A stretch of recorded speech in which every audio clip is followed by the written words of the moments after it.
Olá amigos do canal Vanguarda Espírita. Hoje nós temos um assunto bem bacana, bem interessante. Muitas pessoas me perguntam como funciona a hierarquia dentro de uma casa espírita, não é? É de uma curiosidade geral. Por quê? Porque algumas outras casas, outras religiões, não é? Tem uma figura central que a sua ideia comanda, diríamos assim, toda a estrutura religiosa. Por exemplo, na Igreja Católica nós temos o Papa, não é? Temos os cardeais, os bispos, os padres. Essa distribuição da hierarquia católica também tem algumas religiões que têm essa hierarquia. No budismo tem uma figura central, não é? No brahmanismo, enfim, no hinduísmo.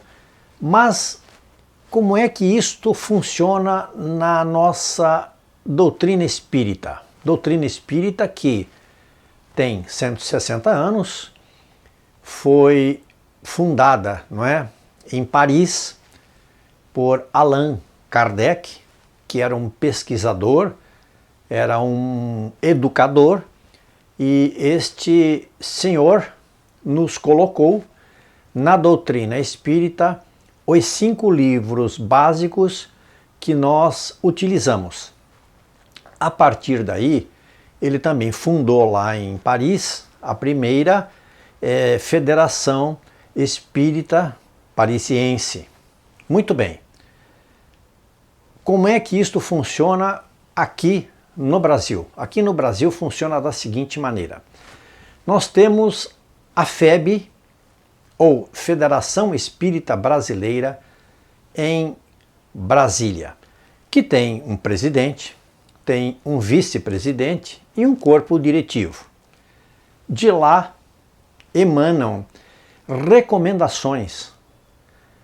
Não existe uma obrigação de seguir-se aquilo que vem de Brasília como recomendação, mas dentro das casas espíritas, aquilo que é recomendado pela FEB é levado em consideração de uma maneira geral e então nós seguimos. Essa Federação Espírita Brasileira também edita, não é? Livros, e estes livros são os livros que dentro dessas casas espíritas que seguem a Federação Espírita Brasileira ou não, são livros, diríamos que os mais lidos, não é?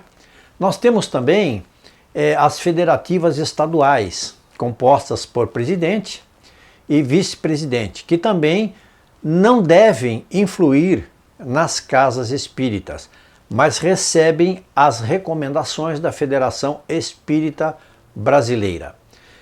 E temos também a URI, não é? A União Regional Espírita, que divide o Estado em setores, é uma setorização, e eles recomendam, organizam, unem e também verificam as casas dentro daqueles determinados requisitos doutrinários para ver se a casa se adequa àquilo que a Federação Espírita ou a Federação Estadual, a Federativa Estadual, está, vamos dizer assim, orientando para que as casas façam, certo? Muito bem. Os centros espíritas, eles contribuem para a evolução. Como eu falei para vocês, os nossos livros base da nossa doutrina são os livros de Allan Kardec. Mas, vejam bem, não existe, como algumas vezes nós escutamos, não é? Alguém denominar-se como kardecista. Eu sou kardecista. Não existe o kardecismo. Existe espiritismo, que é um termo cunhado pelo próprio Allan Kardec. Então, eu sou espírita, não sou kardecista. Eu sou espírita que adoto os livros de Kardec, mas não existe dentro da doutrina espírita kardecismo. Muitas pessoas, para não dizerem, ou por algum problema com a família, ou muitas vezes por algum constrangimento interno, não é? Dizem assim, eu sou kardecista. Note, não existe kardecismo, existe espiritismo. Ou você é espírita ou você não é espírita, certo? Muito bem. Esses livros, os quais eu me referi, de Allan Kardec, dentro do Pentateuco, porque são 5 livros, nós temos o livro base evangélico, que é o Evangelho segundo o Espiritismo. Não foi o primeiro livro lançado por Allan Kardec, mas é o livro de religiosidade que nós utilizamos. E o que é o Evangelho segundo o Espiritismo? É o Evangelho com as citações bíblicas do Novo Testamento, onde essas citações, não é, são divididas em capítulos neste livro e nós utilizamos como base cristã, porque a doutrina espírita ela é uma religião também, uma religião cristã, porque nós seguimos o Cristo. Nós seguimos toda a temática do Cristo, cristã. Então, o Evangelho segundo o Espiritismo, que é um livro de conforto, de consolo, ele traz diversas citações, né, de Jesus, dos seus discípulos, dos nossos irmãos, né, que escreveram o Novo Testamento, e convidados para comentar essas citações, nós temos então as psicografias de espíritos que foram convidados na época em que Allan Kardec estava elaborando o livro, para que eles falassem sobre determinados assuntos do ponto de vista espiritual. Eram espíritos desencarnados que então prestaram ali o seu depoimento. Muito bem. Os centros, as casas espíritas ou centros espíritas, eles também têm o seu presidente, o seu vice-presidente, não é? E o seu corpo diretivo, que é composto lá por secretários, enfim, tesoureiros e todo esse pessoal que auxilia as casas espíritas. Nós, dentro das casas espíritas, temos eleição a cada 2 ou 3 anos. Alguns presidentes, por solicitação daquelas pessoas que frequentam estas casas, eles vão meio que se perpetuando ali, vão ficando durante o tempo em que os próprios frequentadores da casa, como eu disse, solicitam que isso aconteça. Muito bem, nós sabemos que as casas espíritas, não é, deve ser um local acolhedor antes de qualquer coisa. Você vai numa casa espírita pela primeira vez, você quer ser bem acolhido. Você não conhece a doutrina, não conhece nada, absolutamente nada deste assunto que nós estamos falando aqui. Então você adentra a esta casa e você quer o quê? Quer ser bem recebido, não é? Quer sentar-se e quer saber o que é que vai acontecer dentro da casa. Muitas pessoas têm medo de ir numa casa espírita, imaginando que vão sair de lá com manifestação espiritual, que vão acontecer manifestações espirituais ali. Não existe isso. O que existe dentro de uma casa espírita são palestras, não é? São palestras, dependendo da casa, tem os seus dias da semana de palestra. Também tem os cursos dentro da casa, os cursos que você pode sobre o espiritismo, enfim, sobre a doutrina espírita, onde você pode frequentar e vai sentir-se muito bem. Tem os trabalhos voluntários dentro de uma casa espírita, onde senhoras e senhores também, para quem quiser trabalhar com voluntariado, vão ajudar com enxoval de bebê, com refeição, para pessoas necessitadas, cesta básica. Existe todo um trabalho social dentro de uma casa espírita voltado para as pessoas carentes, porque a base da nossa doutrina é: fora da caridade não há salvação. Esta é uma premissa do Cristo, não é? É uma premissa da nossa doutrina evangélica, e nós como eu disse, seguimos o Cristo. Então, se você tem medo de ir a uma casa espírita, tire esse medo da sua cabeça. Não há necessidade disso. Por quê? Não, porque de vez em quando eu sinto algumas coisas, não é? Eu vejo vultos, eu vejo... Se você tiver necessidade de ir para resolver algum problema espiritual, existe também, em algumas casas, não todas, mas existe o atendimento fraterno. Então, você vai fazer uma entrevista com uma pessoa qualificada, vai sentar, vai conversar, vai dizer aquilo que você está sentindo e no atendimento fraterno você vai ter uma orientação daquilo que você deve fazer. Este é o ponto inicial.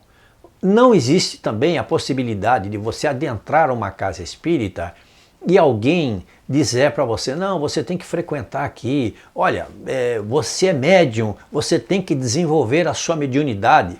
Se você escutar este tipo de citação, eu recomendaria fortemente que você procurasse uma outra casa onde não houvesse esse tipo de conversa, não é? Por quê? Porque pode acontecer de você adentrar numa casa e alguém de repente falar coisas para você que você não queria ouvir. Mas a casa espírita que segue as premissas do espiritismo, como tem que ser seguido, não é? Que utiliza os livros de Allan Kardec, como nós acabamos de falar aqui, que tem os trabalhos corretos dentro da diretiva do estadual, ela não terá, você não terá esse tipo de problema ao qual nós mencionamos aqui. Então, fique tranquilo, não tenha medo de ir a uma casa espírita imaginando que vão haver manifestações de espíritos, ou gritaria, ou gente recebendo espíritos ali na sua frente e você vai se desesperar. Não existe isso. Se alguém lhe falou, lhe deixou com medo, posso lhe dizer que não é verdade. Nós estamos falando aqui de espiritismo que segue as orientações, os livros de Allan Kardec.